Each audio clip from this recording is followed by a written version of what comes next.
آج ہم سورہ نساء کا آغاز کر رہے ہیں چوتھے پارے میں۔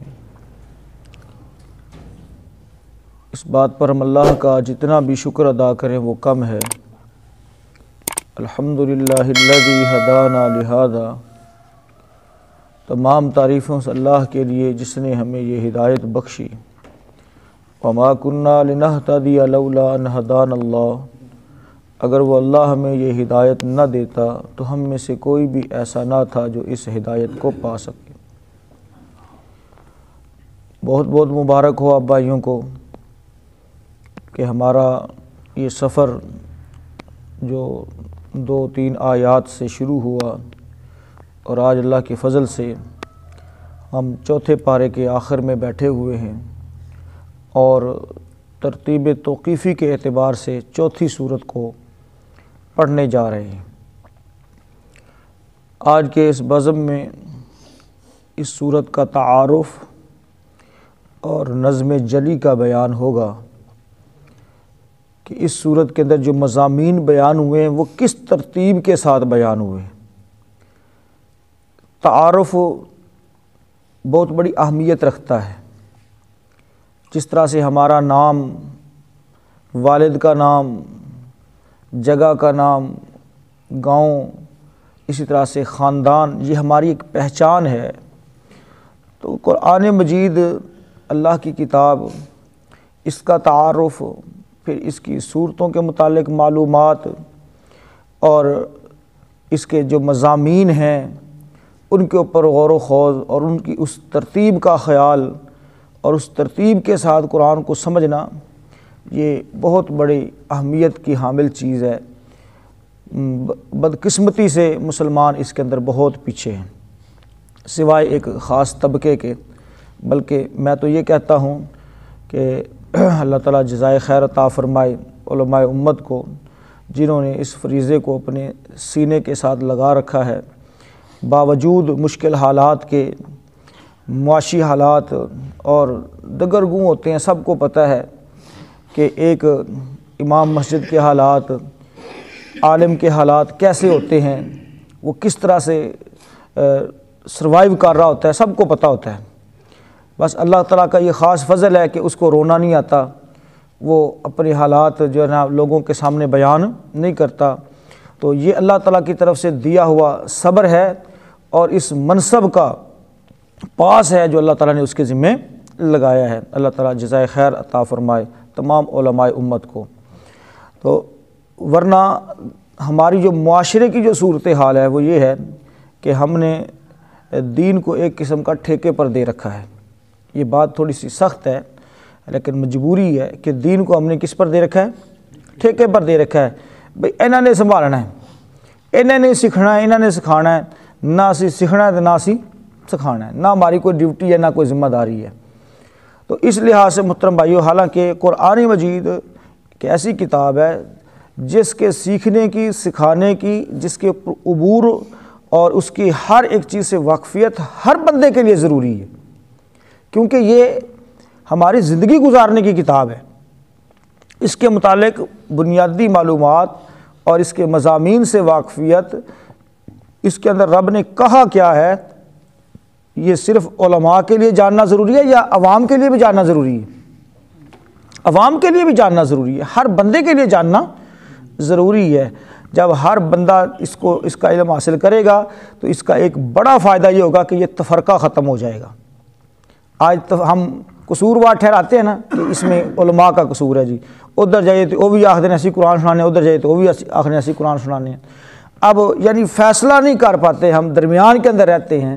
تو اس کی مین وجہ یہ کہ ہم نے خود دین کو پڑھا نہیں، خود اللہ کی کتاب کا مطالعہ نہیں کیا۔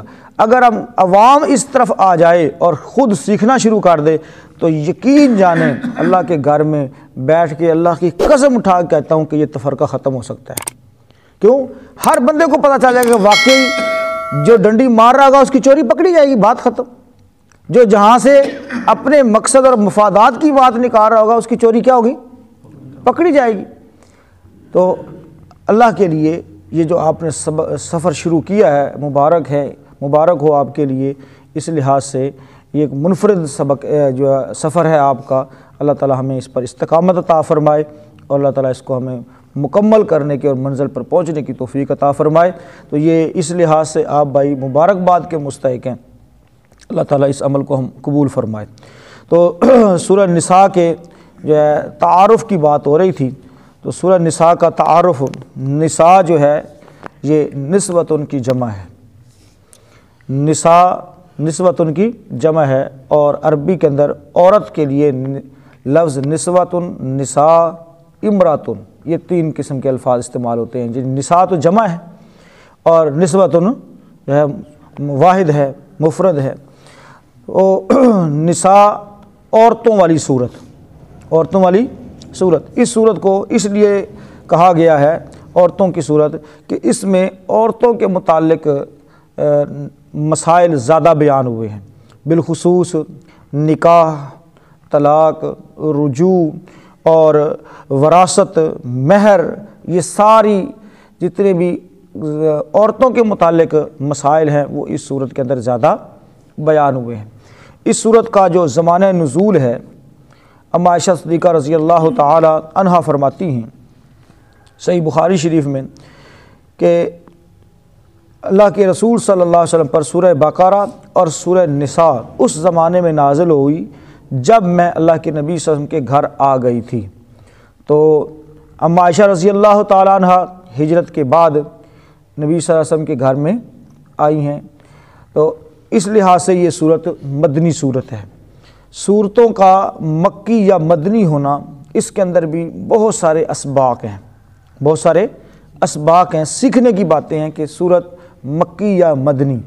مکی اور مدنی صورتوں کی میں تھوڑی سی تفصیل بھی بتا دیتا ہوں، پہلے بھی بارہا یہ بیان کی گئی ہے۔ مکی صورتیں وہ ہیں جو ہجرت سے پہلے نازل ہوئی، اس وقت اللہ کے نبی صلی اللہ علیہ وسلم مکہ میں تھے یا کسی اور جگہ پر تھے، لیکن ہجرت سے پہلے جتنی بھی چیزیں، جتنی بھی صورتیں اور آیات نازل ہوئی ہیں وہ ساری کی ساری مکی کہلاتی ہیں۔ اور جو ہجرت کے بعد نازل ہوئی ہیں، اس وقت اللہ کے نبی صلی اللہ علیہ وسلم خواہ مکہ میں تھے، مدینہ میں تھے یا کسی اور جگہ پر تھے، لیکن ہجرت کے سفر کے بعد جو کچھ قرآن کا حصہ نازل ہوا ہے وہ سارے کا سارا کیا کہلاتا ہے؟ مدنی کہلاتا ہے۔ مکی اور مدنی صورتوں کے اندر عقیدے کا بھی ایک بہت بڑا سبق پوشیدہ ہے، غور کرنے والوں کو معلوم ہوگا کہ اس میں عقیدے کا کیا سبق ہے۔ محترم بھائیو، اس میں عقیدے کا سبق یہ ہے کہ اللہ کے رسول صلی اللہ علیہ وسلم ہر جگہ نہیں ہیں، ہر جگہ نہیں ہیں۔ جب اللہ کے نبی صلی اللہ علیہ وسلم مکہ میں تھے تو تب مکہ میں تھے، جب مدینہ میں تھے تو تب مدینہ میں تھے۔ اگر ہر جگہ پر تھے تو پھر مکی اور مدنی کی تقسیم کا کوئی فائدہ نہیں۔ جب زمین پر تھے تو تب زمین پر تھے، جب اللہ نے آسمانوں کی سیر کے لیے بلایا تو آسمانوں کی سیر کو گئے تھے، ہر جگہ نہیں۔ ہر جگہ ہونا اپنے علم اور قدرت کے اعتبار سے یہ صرف میرے رب کی صفت ہے، یہ میرے رب کی صفت ہے۔ یہ غلط طریقہ ہے اور غلط تعلیمات ہیں کہ اللہ اور اس کا رسول ہر جگہ پر ہیں۔ تو یہ حاضر ناظر کا جو عقیدہ ہے محترم بھائیو، یہ درست نہیں۔ تو رسول اللہ صلی اللہ علیہ وسلم پر جو قرآن نازل ہوا ہے اس کی تقسیم بڑے اعتبار سے 2 طرح کی ہے، ایک مدنی اور ایک مکی۔ مکی صورتوں کی بھی آپ نے تفصیل سن لی، مدنی صورتوں کی بھی تفصیل آپ نے سن لی۔ تو اس صورت کا تعلق کون سے حصے کے ساتھ ہے؟ مدنی، ٹھیک ہے، مدنی حصے کے ساتھ ہے۔ یہ ترتیبیں تو اچھا، قرآن مجید کی ترتیبیں بھی ہیں، 2 ترتیبیں ہیں۔ ایک ہے ترتیب نزولی کہ جس اعتبار سے قرآن نازل ہوا ہے، جہاں جتنا ضرورت تھا چند آیات پوری صورت ہے وہ اللہ تعالیٰ نے نازل فرما دی، اس ترتیب کو کہا جاتا ہے ترتیب نزولی۔ اور دوسری ترتیب ہے جو ہمارے سامنے یہ قرآن لکھا ہوا ہے کتاب کی شکل میں، صحیفے کی شکل میں، تو مصحف کی شکل میں یہ لکھا ہوا جو قرآن مجید ہے، اس ترتیب کا نام ہے ترتیب توقیفی۔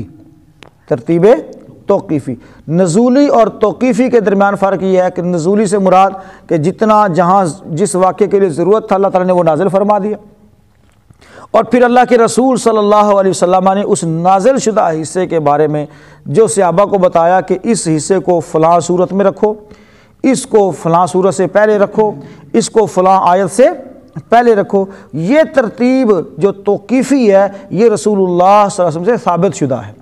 ترتیب نزولی اللہ تعالیٰ نے نازل فرمائی جو، اور ترتیب توقیفی وہ جو اللہ کے رسول صلی اللہ علیہ وسلم نے صحابہ کو تلقین کی کہ اس کو اس طرح سے لکھو، فلاں صورت کو فلاں سے پہلے رکھو، فلاں جو آیات ہیں ان کو اس صورت کے اندر ایڈجسٹ کرو۔ یہ ساری ترتیب، اس کا نام ترتیب توقیفی ہے۔ تو یہ جو ہمارے پاس اس وقت قرآن موجود ہے، اس ترتیب کا نام کیا ہے؟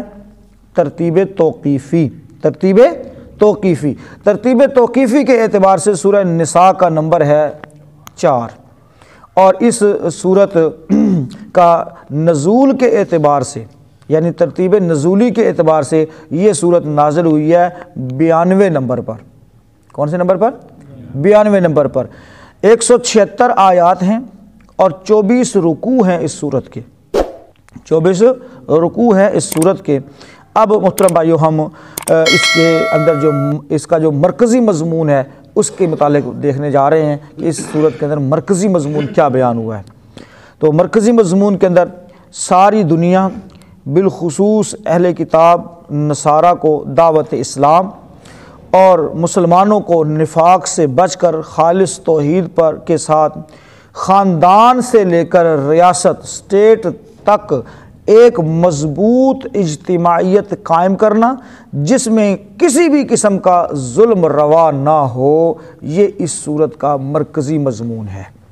اس صورت کا مرکزی مضمون ہے، اور اس کے 9 بڑے پیراگراف ہیں جن میں اللہ تعالیٰ نے ترتیب کے ساتھ یہ سب کچھ بیان فرمایا ہے، جو میں نے مرکزی مضمون آپ کے سامنے رکھا۔ تو اس کے جو پیراگراف کے حوالے سے اس کی ترتیب کو جب ہم دیکھتے ہیں تو پہلا جو پیراگراف ہے وہ پہلی 43 آیات پر مشتمل ہے، پہلی 43 آیات پر، جس کے اندر حسن معاشرت کے احکام ہیں۔ حسن معاشرت یعنی ہمارا جو رہن سہن ہے اس میں خاندان، بیوی، بچے، سارے معاملات آ جاتے ہیں۔ 43 آیات حسن معاشرت کے احکام اس کے اندر بیان ہوئے ہیں۔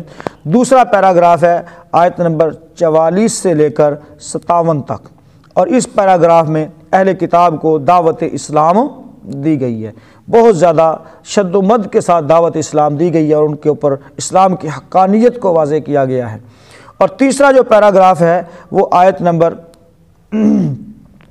58 سے لے کر آیت نمبر 59 تک ہے، یعنی ایک ہی آیت پر مشتمل ہے، اور اس آیت کے اندر حکومت اور رعایا کے جو حقوق ہیں، حکومت کیسے کرنی ہے، رعایا کے کیا کیا حقوق ہیں، اس کے متعلق سیر حاصل گفتگو کی گئی ہے۔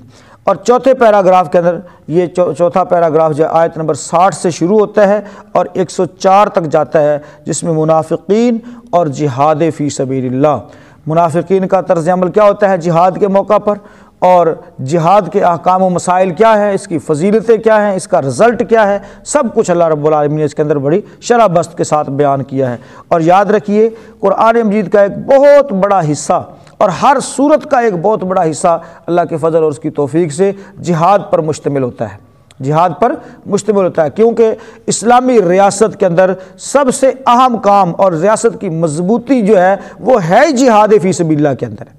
اگر اس سے روگردانی کر لی جائے تو آپ دیکھ رہے ہیں محترم بھائیوں کہ کتنے عرصے سے مسلمانوں کے اوپر ایک قسم پرسی کی حالت چھائی ہوئی ہے، اور ان کی قیمت جو ہے وہ گاجر مولی سے زیادہ نہیں ہے۔ وجہ اور جرم ہمارا یہ ہے کہ ہم نے ترک جہاد کیا ہے، ترک جہاد، یہ بہت بڑا جرم ہے، اللہ تعالی ہمیں محفوظ فرمائے۔ اور پانچواں جو پیراگراف ہے وہ آیت نمبر 105 سے 115 تک جا رہا ہے، اور اس میں نزول قرآن کی حکمتیں، قرآن کیوں نازل ہوا، قرآن کے اندر شک و شبہ کرنے والا اس کے کیا معاملات ہیں، اسی طرح سے قرآن مجید کے جو چیلنج ہیں، مطلب ہے قرآن مجید اللہ تعالیٰ کی لا ریب کتاب ہے، بے عیب کتاب ہے، اور اللہ تعالیٰ نے اس کو ایک ہمارے لیے باقاعدہ زندگی گزارنے کا کہہ لیں کہ طریقہ کار، نصاب، اس کو بطور نصاب نازل فرمایا ہے، اس کی حکمتیں اس کے اندر بیان ہوئی ہیں۔ اور چھٹا پیراگراف وہ ہے آیت نمبر 116 سے لے کر 134 تک، اس کے اندر بنی اسماعیل اور بنی اسرائیل سے مجادلہ، بنی اسرائیل سے مجادلہ، کیونکہ بنی اسرائیل دنیا کے اندر سیادت اور قیادت کرنے والی ایک بہت بڑی قوم گزری ہے۔ 4000 سال تک ان کی حکومت دنیا کے اندر رہی ہے بنی اسرائیل کی، اور 4000 پیغمبر ہی تقریباً کم و بیش اس قوم کے اندر آئے ہیں، مبعوث ہوئے ہیں۔ تو اتنی بڑی جس کی ہسٹری ہے، تو اب اس کو بالکل اللہ رب العالمین نے سائڈ پر کر دیا۔ وجہ، سبب، اسباب کیا تھے، ان کی ذلت اور مسکنت کے کیا اسباب تھے، زوال کے کیا اسباب تھے، یہ بیان کرنا ضروری تھا۔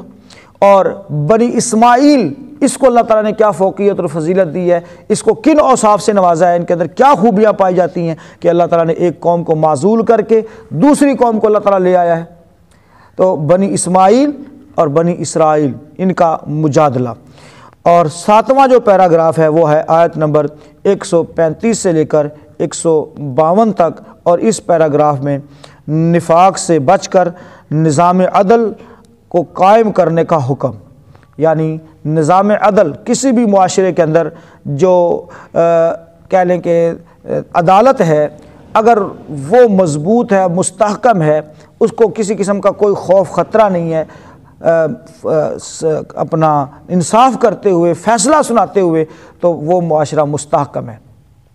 اور اگر مجسٹریٹ کو، فیصلہ کرنے والے کو خوف ہو کہ اگر میں نے فیصلہ اس کے حق میں، رائٹ تو اس کا بنتا ہے لیکن اس کے حق میں کر دیا تو فلاں مجھ سے ناراض ہو جائے گا، مجھ سے فلاں ناراض ہو جائے گا، اگر یہ خوف اس کو ستائے ہوئے ہے اور وہ عدل و انصاف کو چھوڑ دیتا ہے تو اس معاشرے کی تباہی کا سفر شروع ہو جاتا ہے۔